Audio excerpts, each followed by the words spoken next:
నేనేది మిస్ చేశానో దాన్ని బట్టి వాడు నన్ను కనిపెట్టేస్తాడు.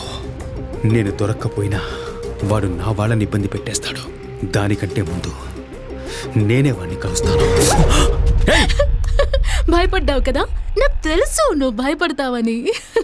లూసా నువ్వు? ఒకడు ఏ టెన్షన్లో ఉన్నాడో, ఏం మాట్లాడుతున్నాడో దేని గురించి ఆలోచించవా నువ్వు? బొట్టి తిక్కడానిలా ఉన్నావు. ఏం కావాలి నీకు? అది కాదు, నేను నిన్ను లవ్ చేస్తున్నాను, ఆ విషయం చెప్దామనే. లవ్ అంట లవ్వు.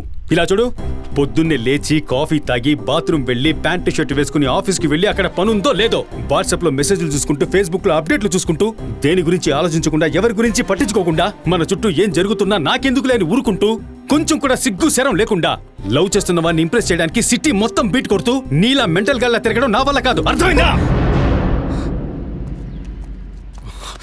ఇదిగో నీకు ఇవ్వాల్సిన డబ్బు.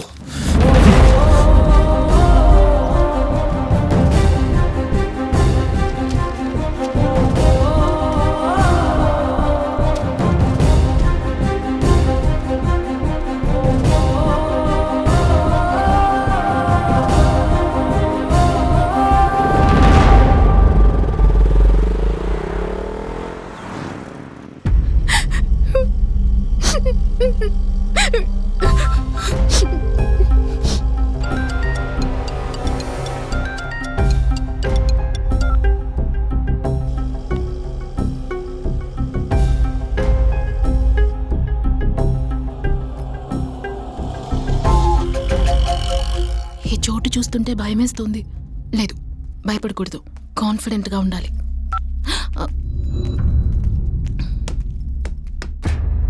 అన్నా ఇదే. ఎవడాడు? సార్, వాడెవరో నేను చెప్తే వాడు నాకు ఇవ్వాల్సిన 3200 రూపాయలని డబుల్గా నాకు ఇస్తాను అని ఇతను నాతో చెప్పాడు సార్.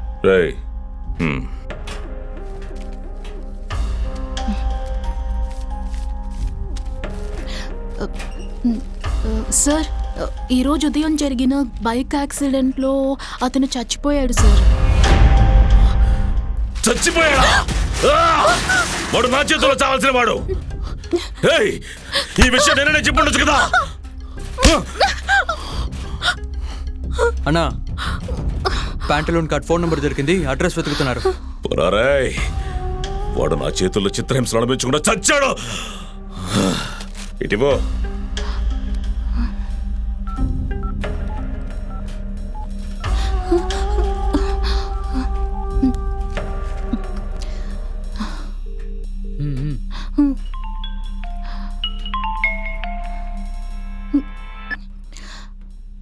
హలో హలో, నేను అంజలిని మాట్లాడుతున్నాను.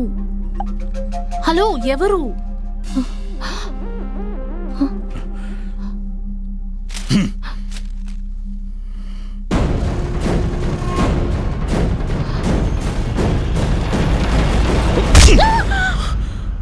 ఆ న్యూస్ పేపర్లో ఏముందో చదువు. చదవరా. ఆగున్న లారీకి ఒక కేటీఎం బైక్ డాష్ ఇవ్వడం వల్ల అజయ్ అనబడే కేవీ కాలేజ్ స్టూడెంట్. ఎవడే వాడు? నువ్వు నన్నేం చేసినా సరే వాడి గురించి నేను అసలు చెప్పను. చెప్పవా? నేను వాడిని ఎంత సిన్సియర్గా లవ్ చేస్తున్నానో ప్రూవ్ చేసుకుందామని ఇక్కడికి వచ్చాను. దీనికి ఎంత ధైర్యం ఉంటే వాడెవడో తెలుసు కూడా అన్న ఎన్ని రోజులు తిప్పిస్తుంది. దీని మొబైల్లో వాడి నెంబర్ ఉంటే తీయండిరా. వాడి నంబర్ ఆ ఫోన్లో లేదు. నువ్వు చెప్పకపోతే ఏంటే? వాడే వస్తాడు. అసలు ఎటువంటి సంబంధం లేని ఆ లా కాలేజ్ స్టూడెంట్ కోసం వచ్చిన వాడు ఇంత సిన్సియర్ గా లవ్ చేస్తున్న దీనికోసం రాడంటారా? వస్తాడు.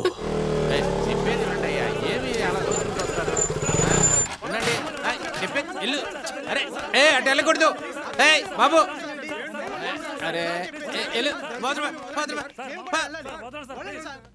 ఇంట్లో ఎవరు బయటికి రండి.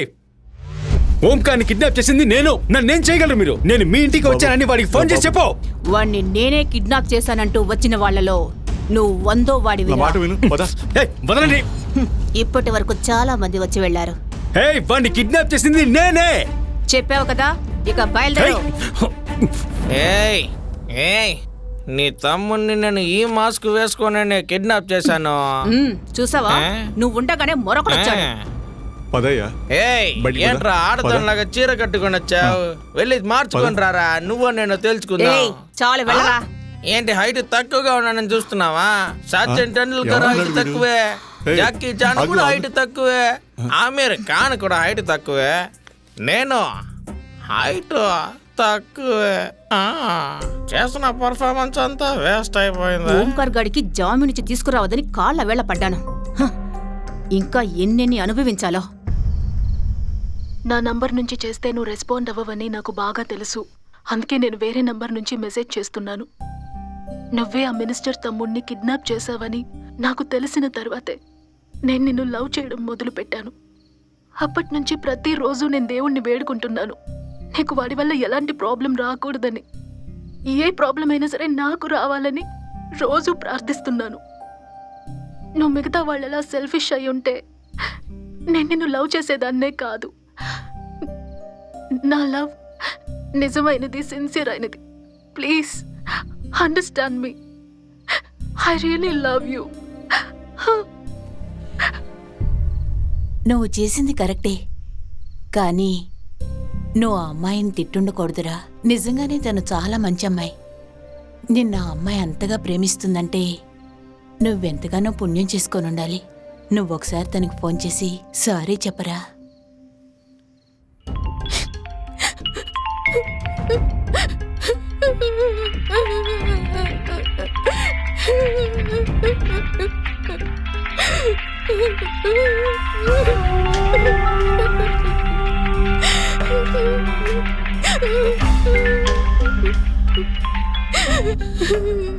వాళ్ళ అమ్మన్నా వాడు ఫోన్ చేస్తాడు, ఖచ్చితంగా దీన్ని వెతుక్కుంటూ వస్తాడు. నేనే దీనిని కిడ్నాప్ చేశానన్న విషయం వాడికి తెలిస్తే మనం వాడి కోసం పోనక్కర్లా, వాడే మనల్ని వెతుక్కుంటూ వస్తాడు. నేనే దీనిని కిడ్నాప్ చేశానన్న విషయాన్ని తెలిసేలా చేస్తా.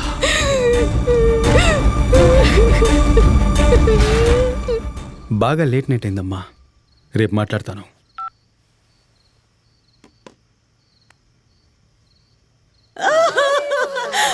దేవుడా, ఎంత అన్యాయం చేశావు. చిన్న వయసులోనే నా బిడ్డను తీసుకెళ్ళిపోయావా? సార్, డిపార్ట్మెంట్ లో 4 చనిపోయారు, 3 ఐసీయూలో ఉన్నారు. డాక్టర్ కాపాడడం కష్టమని చెప్పారు సార్. 2 పోస్ట్ మార్టం పూర్తయింది సార్. దారి వెండమ్మా, దారి వెండి. తప్పకుండా తప్పకుండా. వీళ్ళు కాల్చిన వాళ్ళని చంపకుండా ఊరికే వదిలేసి ఇక్కడికి వచ్చారా? వాడు అచ్చోసి నా పోతులాగా ఊరి మీద పడి తిరుగుతున్నాడు. వాడు ఇంకొకటి చంపక ముందే వెళ్ళి వాడిని చంపేయండి. పోలీసోడికే ఈ గతి అంటే ఇక సామాన్యుల గతి ఏంటి? అయ్యో, ఈ పోలీసులు ఉద్యోగం వద్దు వద్దు అని ఎంత తలపాతుకుని చెప్పినా వినకుండా ఇలా శవమై వచ్చారే. నా జీవితం నాశనం అయిపోయింది.